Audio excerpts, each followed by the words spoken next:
Okay, now I'm coming to the today's subject. It's called laughter as a meditation.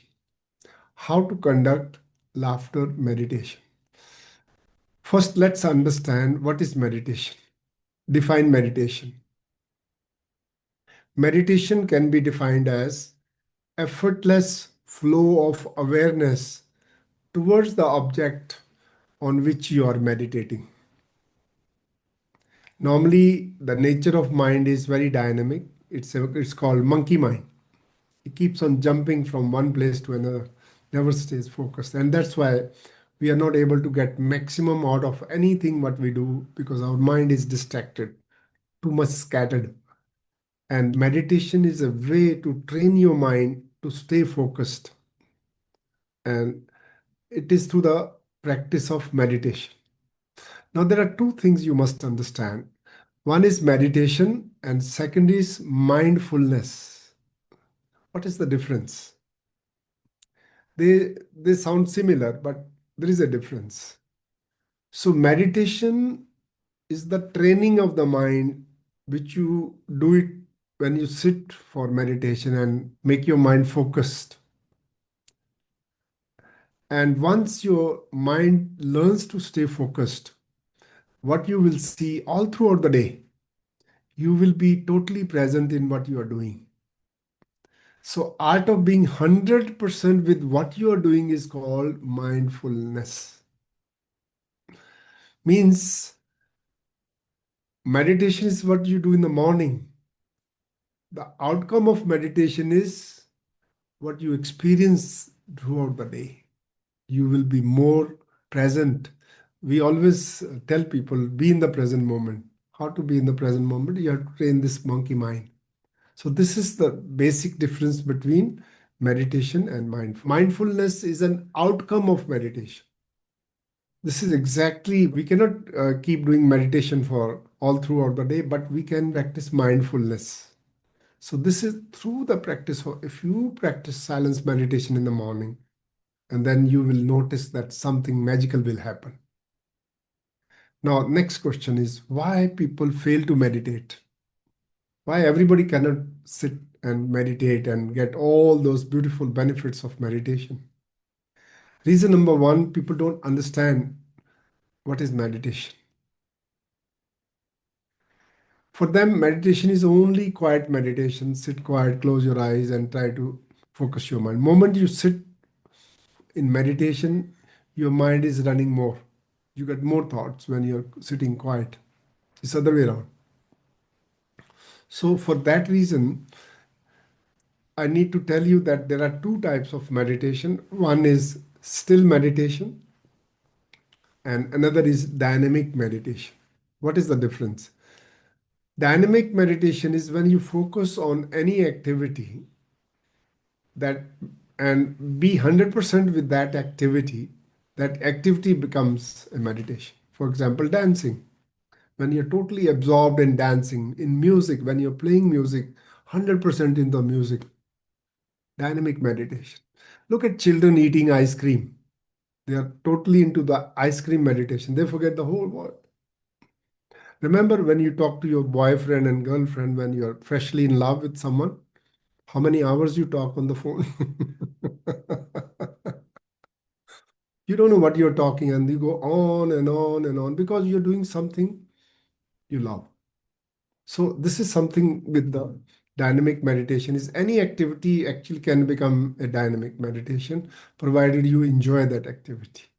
You start enjoying, even if you don't enjoy in the beginning, once you start experiencing, you start loving it. Dynamic meditations are much easier to start with. And then once you start doing dynamic meditations, then it becomes easier to go for silence meditation. But you can start simultaneously, both the things. Sit in silence, practice for at least. So don't challenge yourself with 30 minutes, 15 minutes, 20 minutes meditation. It's a good idea when you sit in silence and observe silence. Do it for 5 minutes to begin with. When you're good with 5 minutes, then go it and extend it to 10 minutes.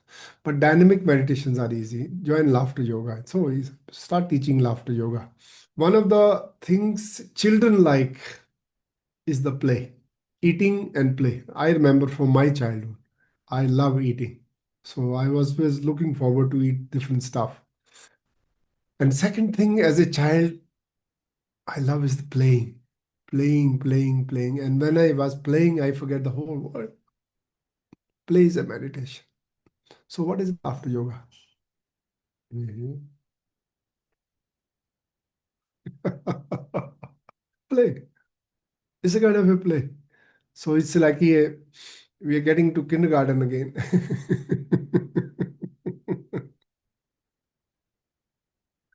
So playing itself leads to meditation. Now I'm coming to laughter yoga meditation, the main subject, because I need to give you the background of meditation. And laughter yoga is a dynamic meditation activity, but activity being done in a group setting. So what we observe when we make laughter yoga exercises, we with a deliberate conscious mind, we do certain activities, different types of exercises. But when you don't have to make any effort to laugh, you just sit down or stand very close to each other and start laughing slowly and gradually. And just by looking at each other with eye contact, you will see the surge of laughter, spontaneous laughter, unlimited laughter will start flowing as a part of group dynamic. And this is what happens in laughter as a meditation. So, how do we initiate laughter as a meditation? After laughter exercises, normally we ask people to sit down on the floor, or if people can't sit on the floor, especially in the West, people might not be used to sitting on the cross-legged on the floor. You can sit on chairs also. But bring chairs very close to each other, like knee to knee, very like we call it cluster chair arrangement, very close. Then you start initially gradient laughter. Start laughing slowly and gradually.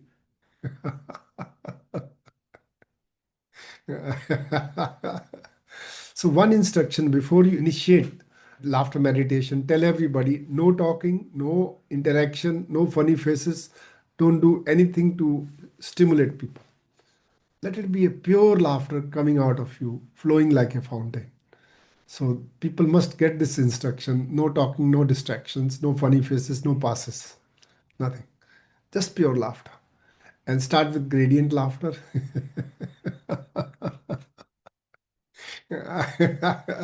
So one person start cracking up, another no, whole group will be getting into peals of laughter, absolutely for nothing. And it goes on for such a long time. I have seen laughter yogis doing laughter meditation, even up to 45 minutes to 1 hour. They can't stop until their side starts aching, their tears starts rolling down their cheeks. And this is called laughter as a I'm going to show you the videos, how you conduct laughter as a meditation. So Vinayak is going to play a video where we will show you three positions of laughter as a meditation. One is standing, because standing is not my preference. Because if you're doing standing, that's a second choice. If there is no possibility to sit down. So if there is a group of people, ask them to come closer and ask them to do 1 minute laughter for no reason and start as a gradient laughter.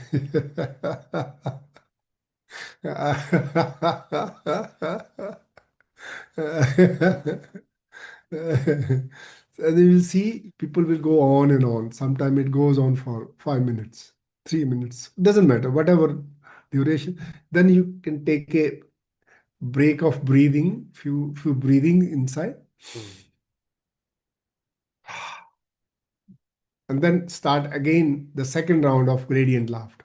So if you do this gradient laughter one after the other, back to back, with breathing breaks, then you will see it works like a laughter meditation.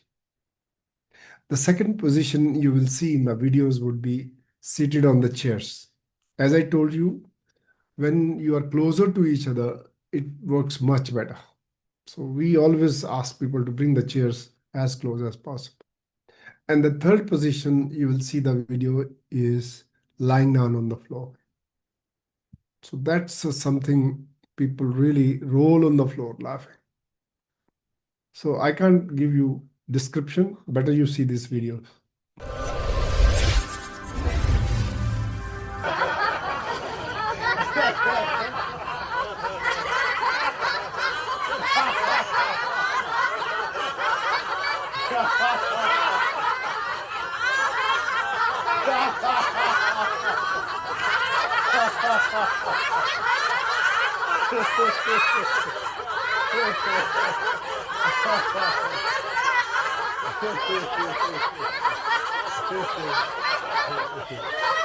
Two long deep breath.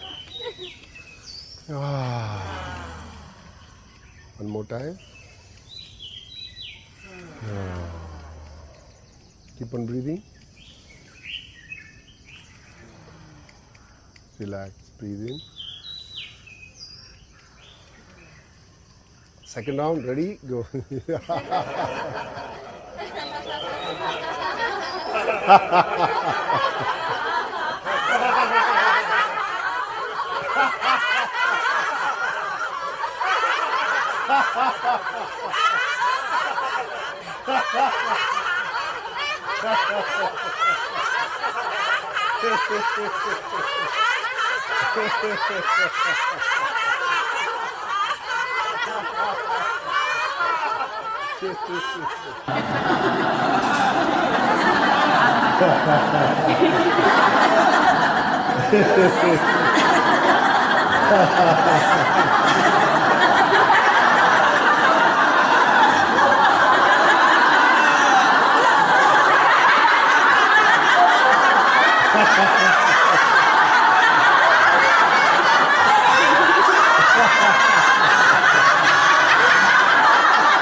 So, friends, you saw the power of laughter as a meditation.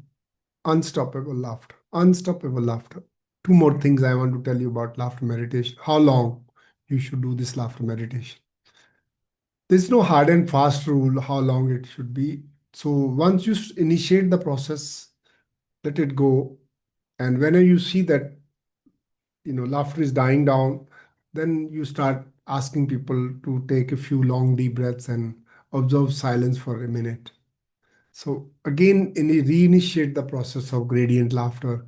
And every time it gets longer and longer, and then it becomes unstoppable.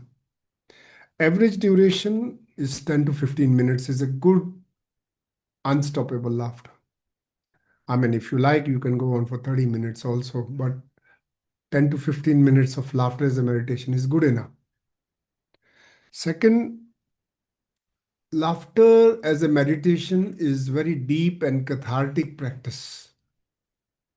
Some people start crying when they are into laughter meditation. So it brings out all the emotions. So if you ever have a group of people lying down and rolling on the floor and suddenly you see somebody start crying and sobbing, it's normal.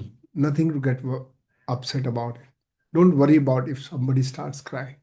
Just so don't allow that person to cry. It's a very good release, psychological release for that person. Maybe that person might be holding sadness for a long time. And we saw many times it happens, but it not always. Second is about during laughter meditation, in laughter session, we also encourage people to bring children. Children are a lot of fun to laughter yoga. But when we conduct laughter as a meditation, people are laughing hysterically, and sometimes children get overwhelmed seeing the adults laughing so much. They never see something like this before. Other thing is that children start when you are sitting and lying down doing meditation, children will start running around to distract you. So normally we ask parents not to stop bringing children to the laughter club or laughter yoga. They can participate during laughter exercises, but you request them to go out and play with them while other group is doing laughter as a meditation, because children sometimes can be a distraction for conducting truly, because they can't sit quiet for a long time. So this is my observation. I think that's all done. Oh, oh, ah, ah, ah, oh, oh, ah, ah. There's a lot to learn. You saw when we were standing and doing laughter meditation in the video. That's a beautiful place, one of the best venue where I conduct my teachers training program. 5-day teacher training in Bangalore. It's a spiritual place called School of Ancient Wisdom. It's a kind of a ashram. And to let you know that in February this year, from 16th to 20th of February, we are conducting 5-day teacher training program, which we can't do it online because teacher training has to be in person. So if some of you are interested, you can contact Vinayak and give your names and we can register you for 5-day teach. We already have a group of 20 Japanese people registered for that and 5 or 6 more. So on average, we get 30 to 35 to 40 people for 5-day teacher training program. Ever you have a bucket list to come to India? So it will be February to do a teacher training in Bangalore. Thank you very much.